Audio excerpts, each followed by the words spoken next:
વંદે માતરમ વિદ્યાર્થીઓ, આજે આપણે એક ખૂબ જ સામાન્ય અને સરળ એવો ટોપિક શીખવાનો છે પરમાણુના બંધારણમાં, જે સવાલ તરીકે MCQ તરીકે 1 માર્ક્સના કે 2 માર્ક્સના સવાલ તરીકે પણ પૂછાતો રહ્યો છે.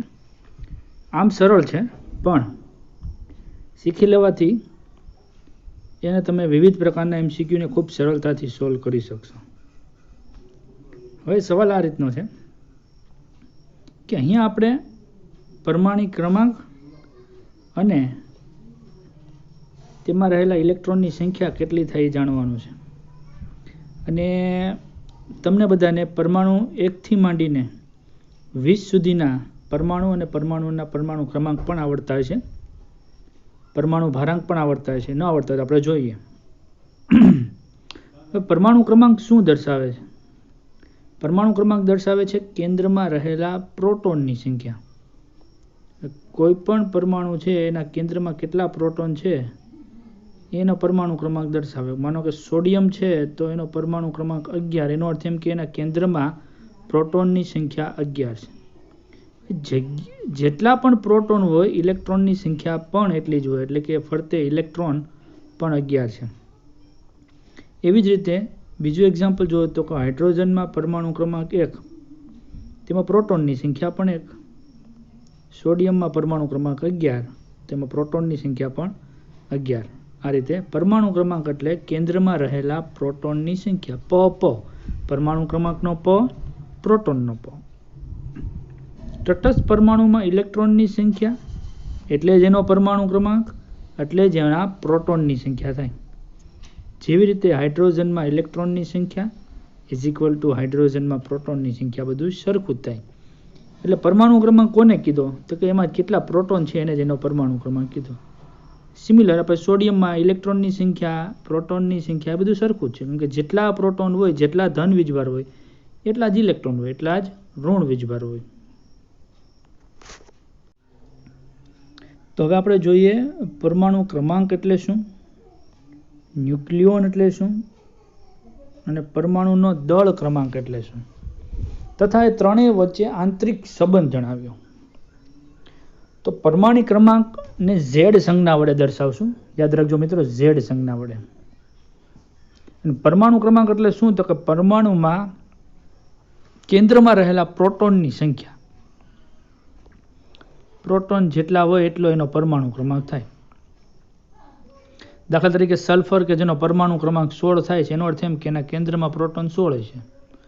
ક્લોરીન કે જેનો પરમાણુ ક્રમાંક 17 થાય છે, તો સમજવાનું કે એના કેન્દ્રમાં પ્રોટોનની સંખ્યા 17 છે. ઝિંક નામનો પરમાણુ છે, એના કેન્દ્રમાં પ્રોટોનની સંખ્યા 30, એટલે એનો પરમાણુ ક્રમાંક 30. એટલે જેનો જેટલો પરમાણુ ક્રમાંક છે એટલા એના કેન્દ્રમાં પ્રોટોનની સંખ્યા છે. કોઈ પણ પરમાણુને પરમાણુ ક્રમાંક આપવામાં આવ્યો કઈ રીતે? સોડિયમ છે તો એને 11 નંબર શા માટે આપ્યો? કારણ કે એના કેન્દ્રમાં પ્રોટોન 11 છે. હવે જેટલા પ્રોટોન હોય ધન વીજભારિત એટલા જ ઇલેક્ટ્રોન હોય. ચોખ્ખી બાબત છે, તો જ પરમાણુ વીજભારની દ્રષ્ટિએ તટસ્થ થાય. જે તટસ્થ પરમાણુમાં રહેલા ઇલેક્ટ્રોનની સંખ્યા, એટલે કોઈ એમ કહે કે પરમાણુના કેન્દ્રમાં રહેલા પ્રોટોનની સંખ્યાને પરમાણુ ક્રમાંક કહેવાય તો સાચી વસ્તુ છે. એવી જ રીતે કોઈ એમ કહે કે ઇલેક્ટ્રોનની સંખ્યાને પરમાણુ ક્રમાંક કહેવાય તો એ પણ સાચી બાબત છે. ત્યાર પછી કે ન્યુક્લિયોન શબ્દ આવ્યો. ન્યુક્લિયસ એટલે કેન્દ્ર, અને ન્યુક્લિયસની અંદર જે રહેલા છે એને ન્યુક્લિયોન કહેવાય. તો ન્યુક્લિયસ એટલે કેન્દ્રમાં રહેલા પ્રોટોન અને ન્યુટ્રોનને સંયુક્ત રીતે ન્યુક્લિયોન કહેવાય. હવે તમે અહીંયા ન્યુક્લિયોન બોલો છો એટલે એનો અર્થ જ એવો થાય પ્રોટોન અને ન્યુટ્રોન. ન્યુક્લિયોન એટલે પ્રોટોન અને ન્યુટ્રોન. ત્યાર પછી દળ ક્રમાંક અથવા તો પરમાણુ ભારાંક અથવા તો એટોમિક વેઇટ, આ બધું સરખો શબ્દ છે. કે પરમાણુમાં જે ન્યુક્લિયોનની કુલ સંખ્યા છે એને એનો દળ ક્રમાંક કહેવામાં આવે છે. એટલે કે કોઈના કેન્દ્રમાં ન્યુક્લિયોનની સંખ્યા 23 છે, એટલે કે ન્યુટ્રોન પ્લસ પ્રોટોનનો ટોટલ 23 થાય છે, તો એ પરમાણુ છે સોડિયમ, જેનો પરમાણુ ક્રમાંક 11, પરમાણુ ભારાંક ઓલમોસ્ટ બમણો. જો આ પદાંક કહેવાય. પદાંક એટલે પદની ઉપર આવતો આંકડો, અને આને મૂર્ધક કહેવાય. મૂર્ધક જે નીચે લખાય છે, મૂર્ધક તરીકે તમે પરમાણુ ક્રમાંક લખશો અને પદાંક તરીકે તમે દળ ક્રમાંક લખશો. તો દળ ક્રમાંક એટલે એટોમિક વેઇટ, અને એટોમિક વેઇટના સ્પેલિંગ પરથી એને એ સંજ્ઞા આપવામાં આવી છે, atomic weight. A is equal to Z plus N, જ્યાં ઝેડ એટલે પ્રોટોનની સંખ્યા અથવા પરમાણુ ક્રમાંક, અને એન એટલે ન્યુટ્રોન. તો આ પ્રોટોન અને ન્યુટ્રોનની સંખ્યાને સંયુક્ત રીતે તમે દળ ક્રમાંક એવું કહેશો. હવે આપણે પરમાણુ ક્રમાંક અને તત્વને થોડાક આપણે વર્ગીકૃત કરી લઈએ. કે દાખલા તરીકે આ તત્વ લઈએ, તમને ખ્યાલ હોવો જોઈએ. પરમાણુ ક્રમાંક લઈએ, પરમાણુ ભારાંક લઈએ, બરોબર. તો પહેલી કોલમ તત્વની લખીએ તો માનો કે હાઇડ્રોજન છે, હિલિયમ છે, લિથિયમ છે, બેરિલિયમ. આ લખતા જાજો. તો હાઇડ્રોજનનો પરમાણુ ક્રમાંક 1 છે, હિલિયમનો 2 છે, લિથિયમનો 3 છે અને બેરિલિયમનો 4 છે. હાઇડ્રોજનનો પરમાણુ ભારાંક કેટલો છે કદાચ તમને નહીં ખબર હોય તો એનો પરમાણુ ભારાંક હાઇડ્રોજનનો થાય છે 1, હિલિયમનો થાય છે 2 ને 2 4, લિથિયમનો 3 ને 3 6 નથી થતો પણ 7 થાય છે. પછી બેરિલિયમનો 4 દુ 8 થાય છે. હવે શું દર્શાવે છે? તો પરમાણુ ભારાંક દર્શાવે પ્રોટોન પ્લસ ન્યુટ્રોનની સંખ્યા. તો પ્રોટોનની સંખ્યા કેટલી છે? તો તમે પરમાણુ ભારાંકમાંથી પરમાણુ ક્રમાંક બાદ કરો, એકમાંથી એક બાદ કરો એટલે ન્યુટ્રોનની સંખ્યા મળે. ન્યુટ્રોનની સંખ્યા 0, પ્રોટોનની સંખ્યા તો 1 જ છે પરમાણુ ક્રમાંક. 4માંથી 2 બાદ કરો તો 2 જવાબ આવે, ન્યુટ્રોનની સંખ્યા થઈ.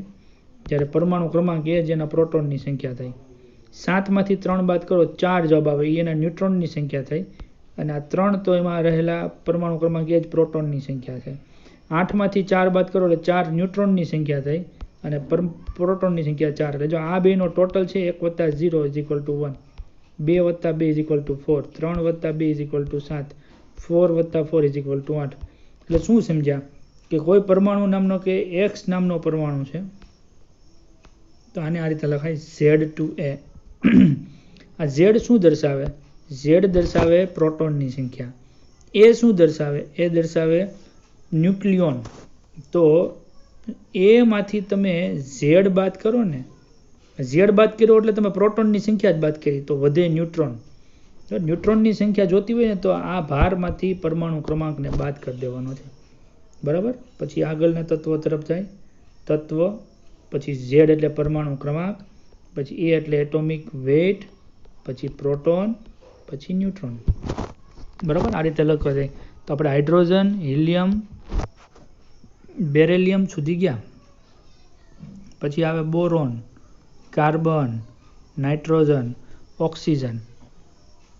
બોરોન પરમાણુ ક્રમાંક 5, કાર્બન 6, નાઇટ્રોજન 7, ઓક્સિજન 8. બરોબર, બોલતા જાજો.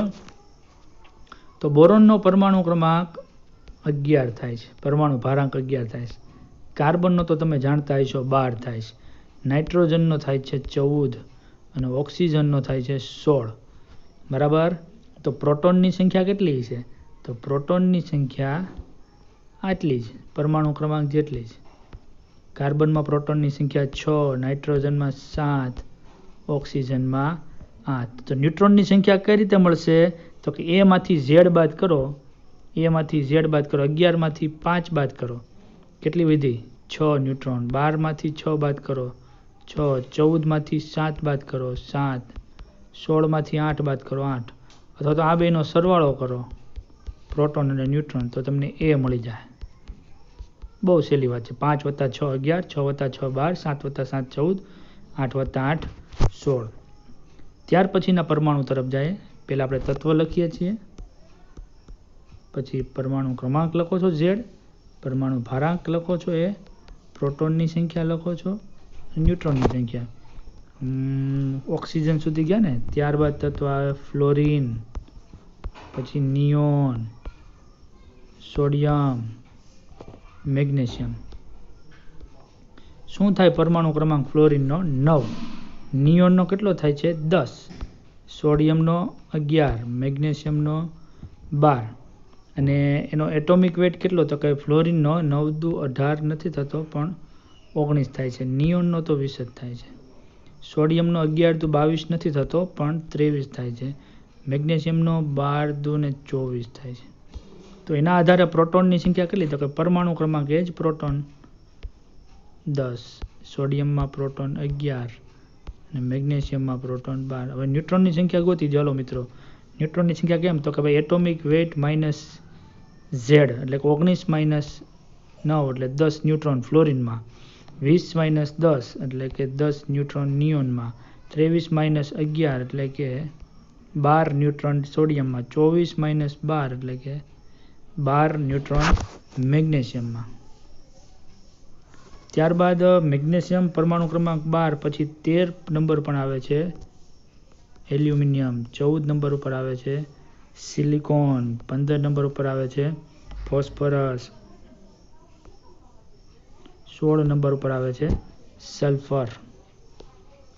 ચાલો, એલ્યુમિનિયમનો પરમાણુ ક્રમાંક કેટલો થાય? 13, સિલિકોનનો કેટલો થાય?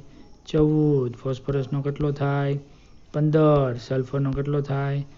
16. હવે પરમાણુ દળાંકની વાત કરીએ તો પરમાણુ દળાંક એલ્યુમિનિયમનો કેટલો થાય? તો કે બમણો 13 દુ 26 નથી થતો, પણ 27 થાય. આ લખી લેજો, અમુક જગ્યાએ જ બમણા કરતા એક વધારે થાય. સિલિકોનમાં 14 28, ફોસ્ફરસમાં 15 દુ 30 ન થતા 31, સલ્ફરમાં 16 દુ 32. હવે કયો હાલો, એલ્યુમિનિયમમાં પ્રોટોન કેટલા હશે? તો કે ભાઈ એટલા જ 13. સિલિકોનમાં પ્રોટોન કેટલા હશે? તો કે પ્રોટોન 14. ફોસ્ફરસમાં પ્રોટોન કેટલા હશે? તો કે પરમાણુ ક્રમાંક છે એટલા જ. ન્યુટ્રોનની સંખ્યા કેમ શોધીએ? તો કે 27 માંથી 13 બાદ કરો, 13 દુ 24 ને 27 એટલે ન્યુટ્રોન 14. સિલિકોનમાં ન્યુટ્રોન કેટલા હશે? તો કે 28 માંથી 14 બાદ કરો એટલે તમને ન્યુટ્રોન મળી જાય 14. 31 માંથી 15 બાદ કરો એટલે 15 દુ 30 ને 16 અથવા 15 વત્તા 16 31 બેનો ટોટલ થઈ જાય. અને 32 માંથી 16 બાદ કરો તો કે 16. તો આ રીતે સલ્ફર સુધી પરમાણુ ક્રમાંક 16 સુધીના પરમાણુ ક્રમાંક જોયા. ત્યારબાદ 17 નંબરે કોણ આવે છે? તો કે ક્લોરીન. 18 નંબરે કોણ આવે છે? આર્ગોન. 19 નંબરે પોટેશિયમ અને 20 નંબરે કેલ્શિયમ. ક્લોરીન પરમાણુ ક્રમાંક કેટલો છે? 17. આવડતું જોવું જોઈએ, તમે 11 સાયન્સમાં છો. આર્ગોન કેટલું છે? 18. પોટેશિયમ કેટલો છે પરમાણુ ક્રમાંક? 19. કેલ્શિયમ કેટલો છે? 20. બરાબર. ત્યારબાદ પરમાણુ દળાંકમાં ક્લોરીનનો પરમાણુ દળાંક થાય છે 17 દુ 34, 35.5, એક આ પૂર્ણાંક છે. આર્ગોનનો 18 દુ 36,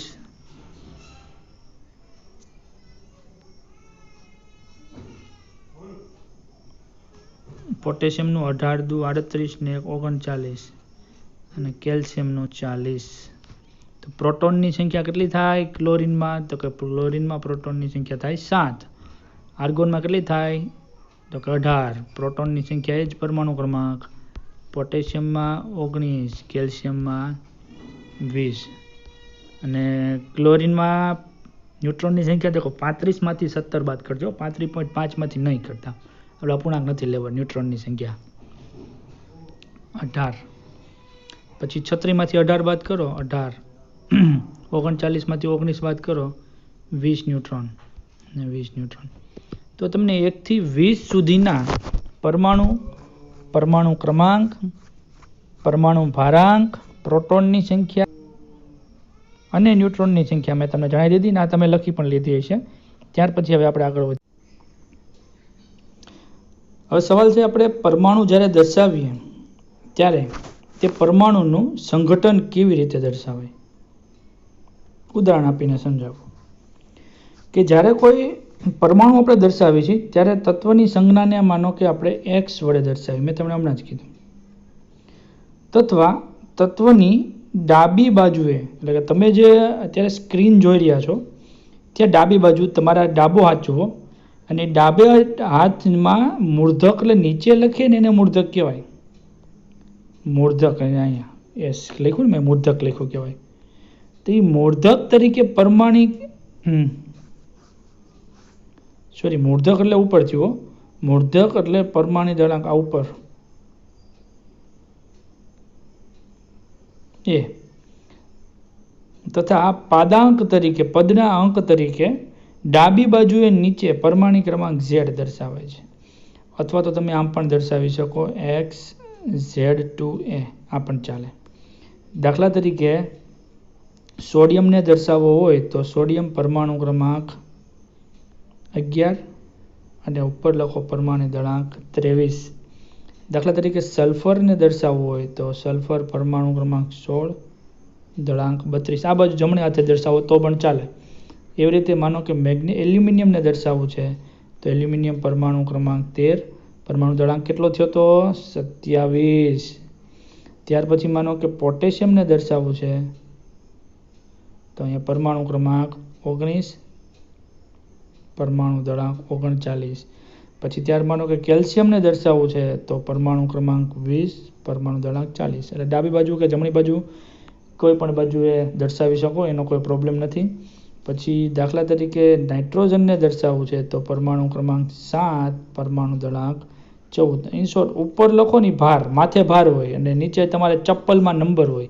એ નંબર એટલે ક્રમ, પરમાણુ ક્રમાંક, અહીંથી યાદ રાખવાનું. માથે ભાર, ચપ્પલમાં નંબર, એટલે પગમાં નીચે લખ્યું છે એ નંબર હોય, ક્રમ હોય, માથે ભાર હોય એટલે ભારાંક, દળાંક, આ રીતે. ત્યાર પછી આગળના સરવાળ. મહત્વપૂર્ણ સવાલ છે કે સમભારિકો કોને કહેવાય અને સમસ્થાનિકો કોને કહેવાય. સમભારિકો અને સમસ્થાનિકો વચ્ચેનો ભેદ સમજો.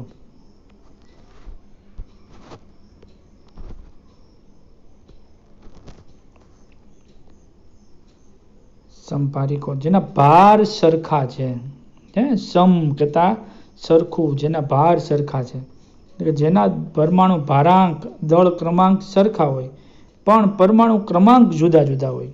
જો સમજો, પરમાણુ ભારાંક જુદા જુદા, પરમાણુ ભારાંક સરખા પણ દળાંક જુદા જુદા. જો આ ઉદાહરણ આપ્યું છે, જો C614 અને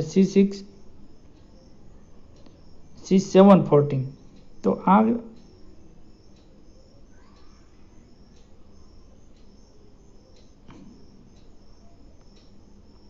ભાર સરખા છે. જો અહીંયા કાર્બન ન આવે મિત્રો, અહીંયા નાઇટ્રોજન આવે, કેમ કે નાઇટ્રોજનનો પરમાણુ ક્રમાંક જ 7 હોય. તો તમે જો 14 છે, બેના ભાર અથવા તો દળ ક્રમાંક સરખા છે પરંતુ પરમાણુ ક્રમાંક જુદા જુદા છે. કાર્બન છે પરમાણુ ક્રમાંક 6, બીજો નાઇટ્રોજન છે પરમાણુ ક્રમાંક 7.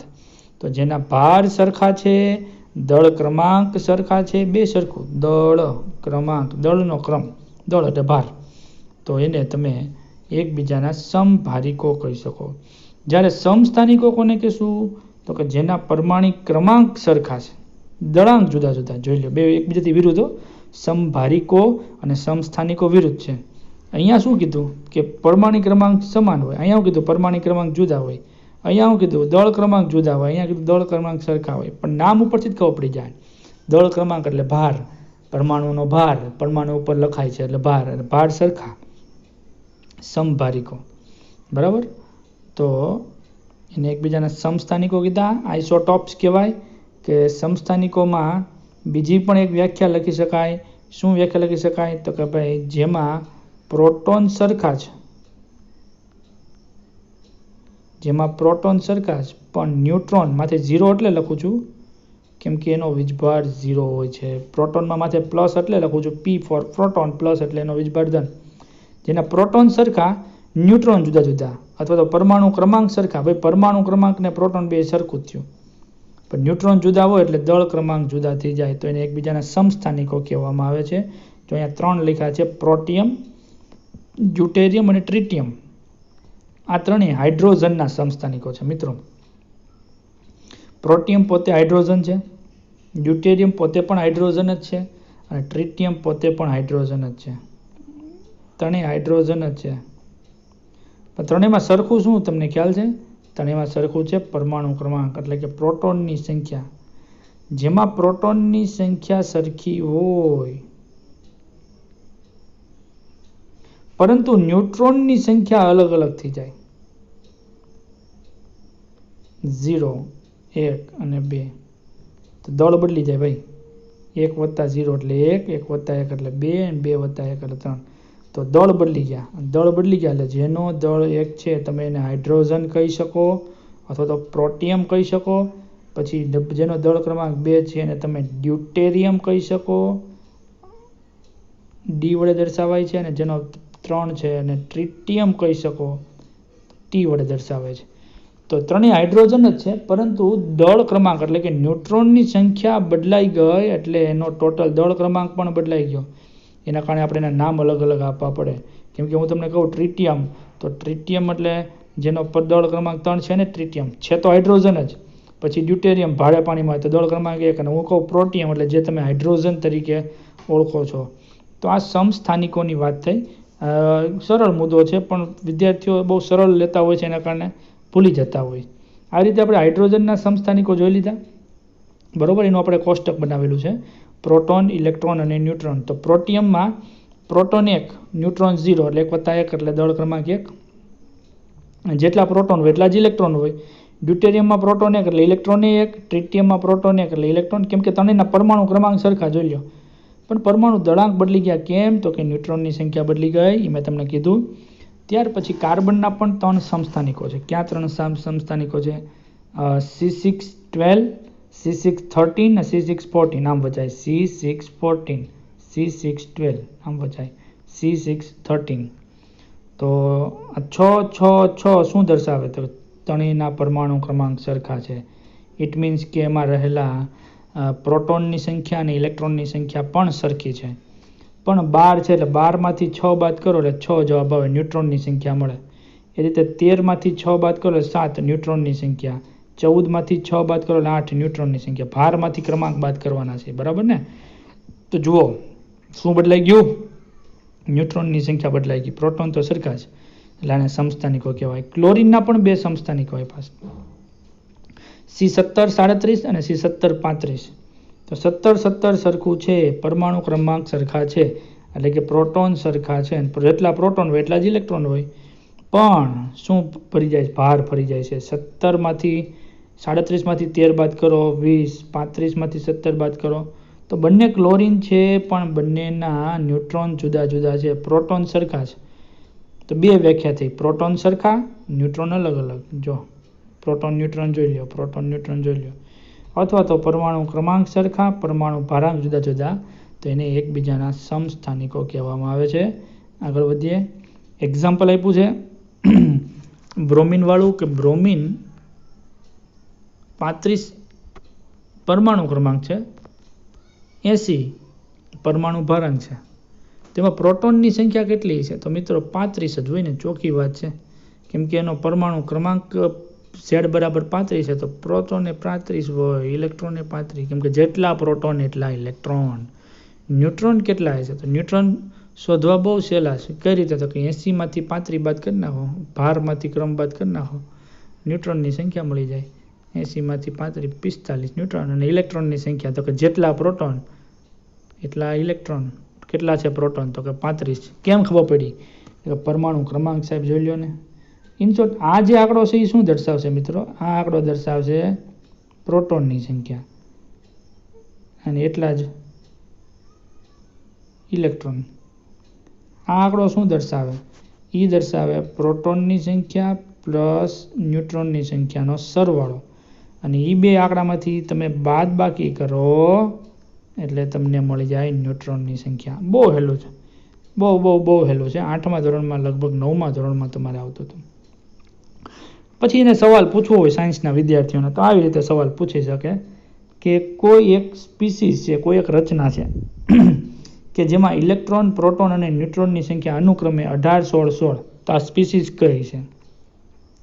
તો એ સ્પીસીસમાં ઇલેક્ટ્રોન કેટલા છે? E- એટલે ઇલેક્ટ્રોન છે 18 પહેલા. પછી બીજા નંબરે લખ્યું છે પ્રોટોન, એટલે પ્રોટોન છે 16. અને ત્રીજા નંબરે ન્યુટ્રોન લખ્યું છે, એટલે ન્યુટ્રોન છે 16. તો આ સ્પીસીસની સંજ્ઞા દર્શાવો. તો ઇલેક્ટ્રોન 16 છે, 18 છે, અને પ્રોટોન 16 છે. તો ઇલેક્ટ્રોન 2 વધારે કેમ છે? ભાઈ આપણે તો પરમાણુ ક્રમાંક એટલે પ્રોટોનની સંખ્યા, બરાબર. એટલે કોઈ X નામની સ્પીસીસ છે જેમાં પ્રોટોનની સંખ્યા છે 16, અને પ્રોટોન વત્તા ન્યુટ્રોનનો સરવાળો કરો, 16 ને 16 32, તો એનો દળ ક્રમાંક થયો. હવે જેટલા પ્રોટોન એટલા જ ઇલેક્ટ્રોન હોવા જોઈએ, પણ અહીંયા 2 વધારે છે. એનો અર્થ એમ કે 2 ઇલેક્ટ્રોન મેળવા છે. જેટલા ઇલેક્ટ્રોન મેળવે એટલો વીજભાર થાય. 2 ઇલેક્ટ્રોન મેળવે તો વધારાના 2 ઇલેક્ટ્રોન આવ્યા. ભાઈ હોવા જોઈએ કેટલા? તો કે સાહેબ જેટલા પ્રોટોન હોય એટલા જ ઇલેક્ટ્રોન હોવા જોઈએ, 16 ઇલેક્ટ્રોન જ હોવા જોઈએ. પણ એને કોઈકના ઇલેક્ટ્રોન લીધા હોય એવું લાગે છે. કેટલા ઇલેક્ટ્રોન લીધા છે? તો કે 2. એટલે સામાન્ય બુદ્ધિ વાપરો ને તમે, 18 ઋણ વીજભાર ને 16 ધન વીજભાર, તો ઋણ વીજભાર 2 વધારે છે.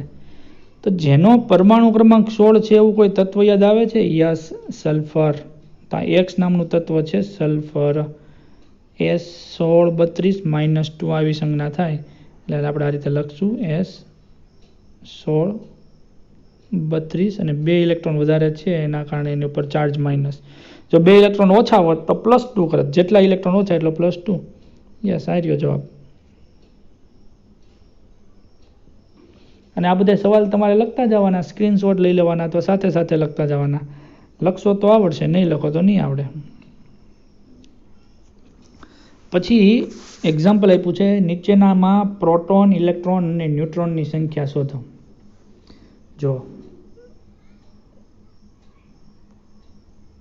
હવે આપણે હાલું કરી નાખીએ. ફોસ્ફરસ, બરાબર, ઝૂમ કરીએ. કેટલા ભાઈ પ્રોટોન છે? તો કે 15. 15 પ્રોટોન, એટલા જ ઇલેક્ટ્રોન. ન્યુટ્રોન કેટલાય છે? તો કે ભાઈ 31 માંથી 15 બાદ કરી નાખો. 15 દુ 30 ને 31, એટલે 16 ન્યુટ્રોન છે. પૂરું. જેને ગણતરી ન આવડતી ને એ પહેલા ધોરણમાં એડમિશન લઈ લો. બાકી તો ગણતરી તો હું શીખવાડું. ચાલો ત્યારે આગળ વધીએ. 11 શું દર્શાવે? પ્રોટોનની સંખ્યા. એમાંથી પ્લસ ચાર્જ છે, એનો અર્થ એમ કે 1 ઇલેક્ટ્રોન ઓછો છે, કેમ કે ઇલેક્ટ્રોન વયો જાય એટલે પ્લસ ચાર્જ, ઇલેક્ટ્રોન આવે એટલે માઇનસ. પ્રોટોન 11 છે તો ઇલેક્ટ્રોન કેટલા છે? કે 1 ઓછો છે એટલે 10 ઇલેક્ટ્રોન હશે. 23 માંથી 11 બાદ કરો એટલે ન્યુટ્રોનની સંખ્યા મળે. 11 - 23 એટલે 12. 12 ન્યુટ્રોન, પ્રોટોન 11 ને ઇલેક્ટ્રોન 10.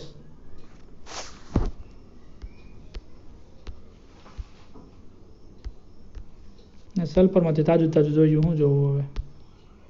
આ કોઈક X નામનું તત્વ છે, ભયાનક.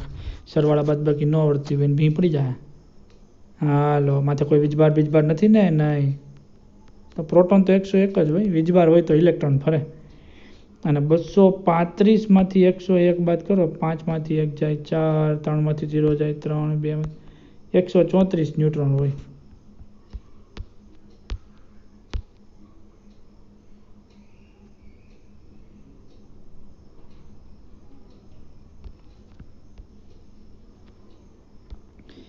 કેટલા હોય પ્રોટોન? 9. ઇલેક્ટ્રોન કેટલા હોય? તો કે 9 જ હોવા જોઈએ. માઇનસ ચાર્જ એટલે 1 ઇલેક્ટ્રોન વધારે આવ્યો છે એટલે 9 + 1 10 ઇલેક્ટ્રોન. 19 માંથી 9 બાદ કરો, 10 ન્યુટ્રોન 10. બરાબર. જ્યાં લખ્યું ઊભા પટ્ટે, પહેલામાં, બીજામાં, ત્રીજામાં, દળ ક્રમાંક, કોષ્ટક. આપણે સાદી ગણતરીથી લખ્યું. હાલો આપો જવાબ. નીચેના સ્પીસીઝ માટે યોગ્ય સંજ્ઞા આપો. ઇલેક્ટ્રોન, પ્રોટોન અને ન્યુટ્રોનની સંખ્યા અનુક્રમે 10, 8, 8. ઇલેક્ટ્રોન કેટલા છે? 10. પ્રોટોન કેટલા છે? 8. અને ન્યુટ્રોન કેટલા છે? 8. પહેલાં પ્રોટોનની સંખ્યા પકડી લેવાની. પ્રોટોન 8, પરમાણુ ક્રમાંક 8 હોય એવું કોણ છે? ઓક્સિજન. 8 પ્રોટોન. ચાલો, તત્વ તો પકડાઈ ગયું. ઇલેક્ટ્રોનની સંખ્યા 10 છે. ભાઈ જેટલા પ્રોટોન એટલા ઇલેક્ટ્રોન હોવા જોઈએ. પ્રોટોન 8 છે, પણ 10 થયાનો તેમ કે 2 ઇલેક્ટ્રોન વધારે છે તો જ 10 થાય. કેમ કે જેટલા પ્રોટોન એટલા જ ઇલેક્ટ્રોન હોવા જોઈએ, અને 10 છે એનો તેમ કે 2 ઇલેક્ટ્રોન વધારે છે એટલે માથે ચાર્જ -2 લખવો પડે. જો આ 7 આપ્યા હોત તો +1 લખત, કેમ કે 1 ઇલેક્ટ્રોન ઓછો. અને ન્યુટ્રોનની સંખ્યા 8, તો પ્રોટોન વત્તા ન્યુટ્રોનની સંખ્યા એટલે પરમાણુ ભારાંક એટલે O8. પ્રોટોન 8, ઇલેક્ટ્રોન 8 એટલે 8 ના 8 -2 આવી સંજ્ઞા થાય.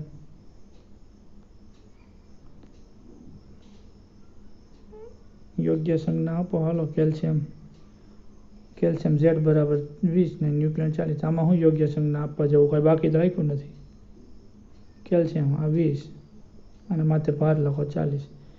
કીધું. હાલો, પ્રોટોન કેટલા? તો કે પ્રોટોન 20. ઇલેક્ટ્રોન કેટલા? તો કે ઇલેક્ટ્રોન એટલા. ન્યુટ્રોન કેટલા? તો કે ભારમાંથી ક્રમ બાદ કરો, 40 - 20. વાહ ભાઈ વાહ, બધું જ 20. નીચેની સ્પીસીઝ માટે યોગ્ય સંજ્ઞા આપો. ફરી પાછો એક સવાલ. કૂટ પ્રશ્ન તો ન કહી શકાય, ઠીક છે, ઠીકઠાક સવાલ છે, હાલે. દળ ક્રમાંક 25 છે, કોઈક એક્સ નામનો પરમાણુ જેનો દળ ક્રમાંક 25 છે. એમાં પ્રોટોન દળ ક્રમાંક તો માથે લખવાનું છે ને. હા, જેમાં પ્રોટોન 12 છે, એટલે કાંઈ નીચે 12. તો પ્રોટોન 12 હોય તો ઇલેક્ટ્રોને 12 હોવા જોઈએ, એટલે 10 જ છે. 2 ક્યાં ગયા? તો કે 2 ચાલ્યા ગયા, એટલે +2 ચાર્જ. જેનો પરમાણુ ક્રમાંક 12 હોય એવું કયું તત્વ છે? એવું તત્વ તો મને આવડે છે, મેગ્નેશિયમ. એનો વીજભાર 2, પરમાણુ ક્રમાંક 12. આ રહ્યું, જો આવી ગયો આન્સર.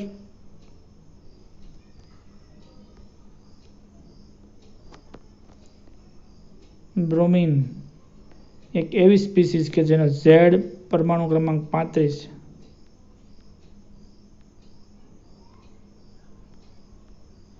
ઇલેક્ટ્રોન 36, એટલે એક વધારે, પ્રોટોન કરતાં ઇલેક્ટ્રોન વધારે, એટલે એક વધારાનો ઇલેક્ટ્રોન મેળવો છે. કેમ કે બ્રોમિનનો પરમાણુ ક્રમાંક 35 છે, એનો જેમ કે પ્રોટોનની સંખ્યા 35. પ્રોટોન 35 તો ઇલેક્ટ્રોન 35 જ હોવા જોઈએ, બે સરખા જ હોવા જોઈએ. પણ કોઈક વધારાનો કોઈકનો ઇલેક્ટ્રોન બૂચ માર્યો એવું લાગે તો 36 થાય, એટલે -1 જાય.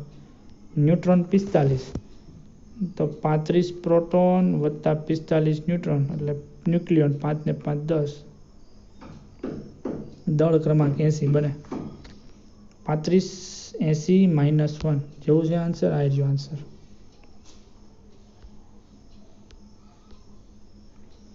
નીચેની સ્પીસીઝ માટે યોગ્ય સંજ્ઞા આપો. Al+3 નો સમઇલેક્ટ્રોનીય એટલે કે જેમાં ઇલેક્ટ્રોનની સંખ્યા સરખી હોય તેવા. +2 ધન અને -2 ઋણ આયન. એલ્યુમિનિયમ +3 ક્યારે આવે મિત્રો? કે જ્યારે ઇલેક્ટ્રોન ગુમાવાય છે. એલ્યુમિનિયમ છે ને પરમાણુ ક્રમાંક 13 છે, અને પરમાણુ દળાંક થાય છે 27. પ્રોટોનની સંખ્યા 13 હોય તો ઇલેક્ટ્રોનની સંખ્યા પણ 13 જ હોય, પણ માથે +3 તો 3+ આયનો કે 3 ઇલેક્ટ્રોન એને ગુમાવેલા. જો એ તમને આખો કન્સેપ્ટ સમજાવું કે એલ્યુમિનિયમ કે જેના કેન્દ્રમાં પ્રોટોન 13 છે, એનો અર્થ એમ કે એની ફરતે ઇલેક્ટ્રોન પણ 13 હોવા જોઈએ, એટલે જેટલા ધન વીજભાર એટલા જ ઋણ વીજભાર. એટલે વીજભારની દ્રષ્ટિએ તટસ્થ થઈ ગયું. જો 13 પ્રોટોન, 13 ધન વીજભાર, 13 ઋણ વીજભાર. પરંતુ કોઈ કારણોસર એ 3 ઇલેક્ટ્રોન ગુમાવી દે ને ઇલેક્ટ્રોનની સંખ્યા 10 થઈ જાય, તો હવે જુઓ, ધન વીજભાર 13 અને ઋણ વીજભાર 10, તો કરો બાદબાકી, +13 -10, એટલે +3 વધી પડે ને. એટલે કે એની પાસે 10 ઇલેક્ટ્રોન છે, અને 10 ઇલેક્ટ્રોન જેની પાસે હોય એને એના સમ ઇલેક્ટ્રોનીય કહેવાય. તો એલ્યુમિનિયમનો +3 એટલે 10 ઇલેક્ટ્રોન. 10 ઇલેક્ટ્રોન કોની પાસે છે? કે કોઈક પરમાણુ લઈ લઈએ, એ નામનો પરમાણુ કે જેનો પરમાણુ ક્રમાંક 12 હોય. એટલે એમાં પ્રોટોન 12 હોય તો ઇલેક્ટ્રોન 12 હોય, પણ એને 2 ઇલેક્ટ્રોન ગુમાવી દીધા હોય, એટલે હવે ઇલેક્ટ્રોન વધ્યા છે 10. તો જેનો પરમાણુ ક્રમાંક 12 છે એવો છે મેગ્નેશિયમ, અને એનો પરમાણુ દળાંક થાય છે 25. તો મેગ્નેશિયમ વાળો જે ભાગ લખ્યો ને એમાં 10 ઇલેક્ટ્રોન છે, એલ્યુમિનિયમ +3, તો આ બેને સમ ઇલેક્ટ્રોનીય કહેવાય. જો અહીંયા લખ્યો એક. બીજી સંભાવના એવું છે કે કોઈ X નામનો પરમાણુ છે જેનો પરમાણુ ક્રમાંક 8 છે. એનો અર્થ એમ કે એમાં પ્રોટોન પણ 8 જ હોવા જોઈએ, પણ એ જો 2 ઇલેક્ટ્રોન મેળવી લે -2, તો એમાં ઇલેક્ટ્રોનની સંખ્યા 8 + 2 એટલે 10 થઈ જાય, જે એલ્યુમિનિયમ +3 જેટલી થઈ જાય. હવે જે પરમાણુ ક્રમાંક 8 છે એવો પરમાણુ છે ઓક્સિજન, અને એનો પરમાણુ દળાંક થાય છે 16. એટલે આ જે એ ધાર્યું ને એ મેગ્નેશિયમ છે, અને X ધાર્યું ને એ ઓક્સિજન છે. તો આ ત્રણેય એકબીજાના સમ ઇલેક્ટ્રોનીય થયા, કે જેમાં ઇલેક્ટ્રોનની સંખ્યા સરખી છે. ઇંગ્લિશમાં કેવું હોય તો આઇસો ઇલેક્ટ્રોનીય, સમ ઇલેક્ટ્રોનીય અથવા તો આઇસો ઇલેક્ટ્રોનીય. નીચે આપેલ જોડમાં વચ્ચેનો સંબંધ જણાવો. કેલ્શિયમ ને પોટેશિયમ વચ્ચે શું સંબંધ છે? હવે એમાં મને પરમાણુ ભાર હરખા લાગે છે, એને સમભારીય કહેવાય. જેના પરમાણુ ભારાંક સરખા, પરમાણુ દળાંક સરખા નથી, સમભારીય. ઇંગ્લિશમાં આઇસોબાર કહેવાય. લખી લેજો, ઇંગ્લિશમાં પૂછાય છે. આઇસોબાર, સમભારીય. ફરી પાછું નીચે આપેલી સ્પીસીઝ વચ્ચેના સંબંધ જણાવો. આર્ગોનમાં આવશે 18, 40, 20, 40. બરાબર છે. બધામાં પરમાણુ ભારાંક સરખા છે, પરમાણુ દળાંક સરખા નથી. વળી પાછા આઇસોબાર છે. આઇસોબાર હતા. ગુજરાતીમાં કેવો હતો? સમભારીય.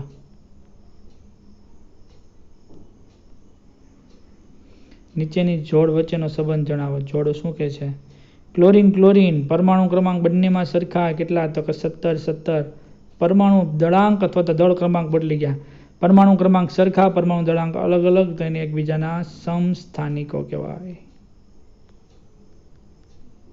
આઇસોટોપ્સ ઇંગ્લિશમાં કેવું હોય ને, લખી લેજો, ઇંગ્લિશ કામ લાગશે. ફરી પાછું નીચેની જોડ વચ્ચેનો સંબંધ જણાવો. વળી પાછું પરમાણુ ક્રમાંક સરખા છે, પરમાણુ દળાંક અલગ અલગ છે. શું છે? સમસ્થાનિકો થાય. ન્યુક્લિયોનની સંખ્યા 35, જે પરમાણુ ભારાંક છે એ જ એની ન્યુક્લિયોન. પ્રોટોનની સંખ્યા 17, ન્યુટ્રોનની સંખ્યા 35 માંથી 17 બાદ કરો તેટલી. તો મિત્રો આપણે ઇનફ એક્ઝામ્પલ જોયા છે અને બહુ સહેલો ટોપિક જોયો છે. બરાબર. સ્ક્રીન રેકોર્ડરથી આપણો પહેલો ટોપિક છે, પણ બહુ સરળ અને ઇઝી ટોપિક આપણે જોયા, જે બહુ સરળતાથી સમજી શકાય. લખતા જાઓ એટલે તમને આવડી જશે. તો આજે એટલું અટકીએ. આવતા લેક્ચરમાં ફરી પાછા થોડાક અઘરા ટોપિક તરફ જશું. બરાબર. મળીએ. ત્યાં સુધી લખતા રહ્યો, શીખતા રહ્યો, વાંચતા રહ્યો. ધન્યવાદ. આભાર.